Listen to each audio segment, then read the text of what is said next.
Banyak sekali yang bilang menanam cabai ataupun budidaya tanaman cabai sangat susah.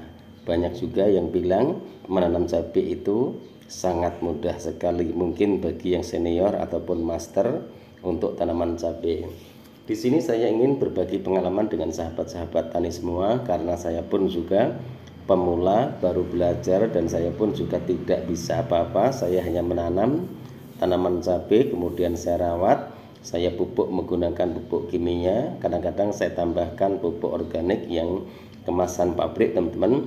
Karena di daerah kami, di tempat kami, untuk mendapatkan pupuk kandang itu sangat sulit sekali. Jadi saya menggunakan asam humat power soil untuk tambahan pupuk kimia yang saya pergunakan. Kemudian banyak sekali perbedaan perdebatan antara pupuk kimia dan pupuk organik. Tapi itu terserah sahabat-sahabat semua bagaimana tata cara menilai antara kedua pupuk tersebut. Tapi selama ini yang diperdebatkan adalah penggunaan pupuk kimia yang akan berdampak buruk di lahan kita ataupun di tanaman kita.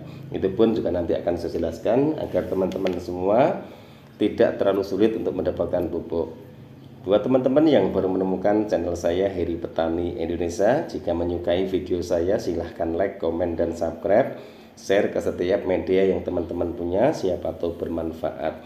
Bagi yang tidak menyukainya silahkan di skip saja, tidak masalah. Karena di sini saya berbicara jujur apa adanya berdasarkan pengalaman saya pribadi. Karena saya menanam sendiri, kemudian saya rawat sendiri, saya pupuk sendiri, penyepraian juga saya lakukan sendiri.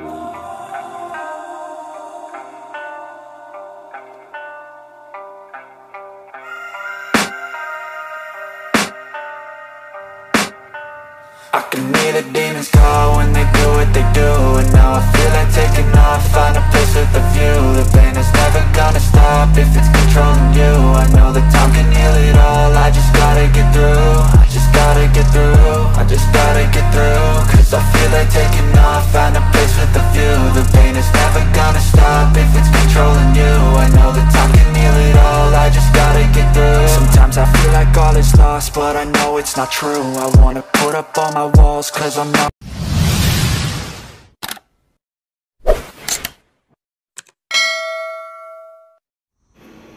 Assalamualaikum warahmatullahi wabarakatuh. Bismillahirrahmanirrahim.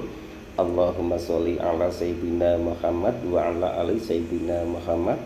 Berjumpa kembali dengan saya, Heri Petani Indonesia, teman-teman. Pada kesempatan kali ini, di samping saya melakukan pemetikan tanaman cabai saya yang ke-10 kalinya, saya juga ingin berbagi pengalaman dengan sahabat-sahabat tani semua mengenai bagaimana tata cara saya merawat tanaman cabai yang saya tanam di lahan kebun ini. Kemudian pupuk apa yang saya pergunakan, apakah saya menggunakan pupuk kimia ataupun pupuk organik. Kemudian yang kedua, bagaimana tata cara saya untuk mengantisipasi datangnya jamur, layu fusarium, busuk batang, busuk buah, dan juga bagaimana tata cara saya mencegah penyakit antraknosa yang biasa disebut patek. Di sini yang pertama yang saya jelaskan adalah sebelum melakukan budidaya tanaman cabai, yang pertama siapkan mental dulu, kemudian cari pengalaman-pengalaman dulu.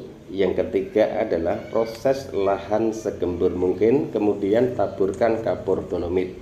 Setelah itu, jika di daerah teman-teman banyak pupuk kandang ataupun kompos, pergunakanlah pupuk kandang yang sudah difermentasi. Kemudian langkah yang ketiga adalah taburkan pupuk kimia. Kalau untuk lahan ini saya hanya menggunakan SP36, kemudian saya tambahkan ZA. Karena ini adalah lahan bekas tanaman cabai kaliber pada waktu itu, kemudian saya tanamin lagi tanaman cabai ori 212 sama kaliber yang saya tumpang serikan dengan tanaman semangka. Setelah itu teman-teman, baru lakukan penutupan plastik mulsa. Kemudian langkah yang kedua yang dilakukan adalah pindah tanam. Pindah tanam jika teman-teman pemula, terus lokasi itu ada dua musim, musim kemarau. Misalnya budidaya tanaman cabai itu dilakukan di musim kemarau, usahakan pindah tanam itu sudah memasuki minimal daun 7, maksimal daun 10, teman-teman. Itu yang saya lakukan. Tujuannya apa? agar bibit tadi mudah beradaptasi dengan tempat yang baru, karena 1 hari penuh terkena sinar matahari. Kemudian setelah itu baru ditunggu sampai 7 ataupun 8 hari apakah bibit yang sudah dipindah tanamkan itu masih layu. Jika sudah tidak layu semua, lakukan pemupukan. Pemupukan pertama saya hanya menggunakan pupuk NPK 1616, kemudian saya tambahkan asam humat power soil, teman-teman. Saya tidak promo produk, teman-teman, ini berdasarkan pengalaman saya pribadi. Pemupukan yang kedua, di usia tanaman cabai saya biasanya di antara 14 sampai 20 hari itu saya menggunakan pupuk yang sama dengan dosis 5 sendok makan asam humat power soilnya, kemudian NPK 1616 150 gram untuk pengecorannya, 100 ml air di lubang yang berbeda. Maka sering saya jelaskan ke teman-teman semua, khususnya para pemula, buat lubang pemupukan yang berbeda. Tujuannya apa, teman-teman? Jika dosis pupuk yang kita berikan buat tanaman cabai itu terlalu tinggi, itu tidak akan merusak pangkal batang tanaman cabai. Yang kedua adalah merusak perakaran karena sudah dikasih jarak pemupukan minimal 20 cm, teman-teman. Jadi itu yang saya lakukan. Kemudian untuk insektisidanya, fungisidanya, saya murni menggunakan insektisida kimia dan fungisida kimia. Inseknya saya menggunakan Abasel, kemudian saya rolling menggunakan Risotin. Kemudian fungisidanya saya menggunakan Bion M, saya rolling dengan fungisida Nativo. Itu saya pergunakan. Untuk nutrisinya yang sering saya bilang, saya menggunakan Kalinet. Kemudian suplemennya saya menggunakan Vitaran SL. Itu aja, teman-teman. Jika Kalinet teman-teman tidak ada, bisa diganti dengan MKP di fase generatif, kemudian bisa ditambahkan KNO putih yang kristal, teman-teman. Jadi sangat mudah sekali.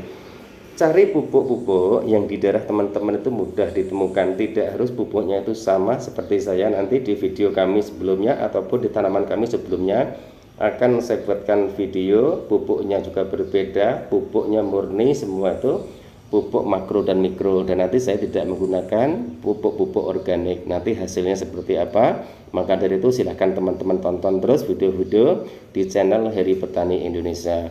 Untuk penyepraiannya, teman-teman, dosisnya usahakan dosis terendah dulu jika tanaman itu tidak terkena hama ataupun terkena penyakit. Dosis terendah itu seperti apa? Sesuaikan dengan dosis yang dianjurkan di kemasan produk tersebut. Kemudian intervalnya juga harus tetap dijaga. Misalnya 5 hari sekali, selalu 5 hari sekali walaupun diguyur hujan. Jika nanti teman-teman rubah 1 hari sekali, kemudian sekarang hujan, dispray lagi, nanti yang ada daunnya itu akan rusak, teman-teman, jika kebanyakan fungisida ataupun insektisida yang berbahan kimia. Itu penjelasan dari kami. Saya tidak menggunakan pupuk yang neko-neko, dan rencana nanti di lahan bekas itu saya hanya menggunakan pupuk NPK 1616 saja. Akan saya coba hasilnya seperti apa. Jika hasilnya bagus, kemudian saya tanamin tanaman cabai lagi selama 4 kali berturut-turut, berarti pupuk kimia itu tidak merusak tanah, dengan satu syarat, yaitu selalu tambahkan kapur dolomit. Jika tanah itu sudah ditanami selama 4 kali, usahakan bongkar plastik mulsanya, kemudian tanah itu diamkan minimal 2 minggu, maksimal 1 bulan, baru diproses kembali. Insya Allah tanaman itu akan tumbuh secara subur, akan menghasilkan buah-buah yang lebat. Kemudian tanamannya bebas dari layu fusarium, jamur dan layu fusarium. Itu biasanya ataupun yang sering saya alami itu biasanya tanah terlalu becek, kemudian genangan air itu bertahan, tidak mengalir terus, teman-teman. Jadi usahakan paret jarak antar bedengan itu usahakan dibikin agar air itu bisa mengalir. Jika diguyur hujan setiap hari, insya Allah tanaman teman-teman semua akan sehat seperti yang teman-teman lihat di video kami ini. Ini ada 2 varietas, yaitu yang pertama adalah kaliber, yang kedua adalah ori 212. Yang ini ori 212, teman-teman, karena kalau yang kaliber buahnya itu semi merunduk, teman-teman. Jadi ada perbedaan, tapi masalah hasilnya sama-sama kuatnya, masalah ketahanan virusnya juga sama-sama kuat. Jadi intinya pemberian pupuk yang banyak belum tentu membuat tanaman itu subur, tapi malah merusak perakaran tanaman tersebut. Usahakan pemupukan itu dilakukan dengan tepat, dosis yang tepat, kemudian intervalnya juga harus disesuaikan. Misalnya ngambil 7 hari sekali, ya 7 hari sekali seterusnya. Jadi pemupukan itu tidak harus sekali langsung diberikan pupuk dengan dosis yang tinggi, jangan, bertahap. Jadi bertahap, mengikuti fase generatif, misalnya 7 hari setelah pindah tanam menggunakan 50 gram, besok lagi menggunakan 100. Nah nanti maksimalnya tanaman itu membutuhkan berapa gram untuk satu pohonnya. Itu aja teman-teman penjelasan dari kami, mudah-mudahan video ini bermanfaat. Jika ada yang bertanya apakah pupuk kimia itu merusak tanah, semua pupuk pasti akan merusak tanah. Yang terpenting bagaimana tata cara kita untuk merawat lahan tersebut, memproses lahan tersebut agar lahan itu bisa ditanam kembali.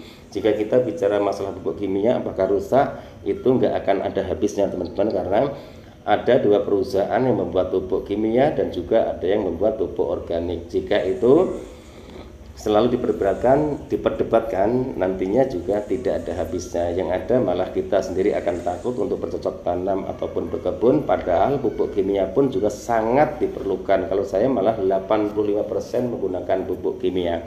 Saya tidak pernah takut bahwa jangka kedepannya tanah itu akan menjadi rusak, tergantung kitanya, tergantung petaninya. Asal kita rajin merawat tanaman, pemberian pupuk dengan dosisnya tepat, insya Allah tanaman itu akan subur, yang seperti yang teman-teman lihat di video kali ini.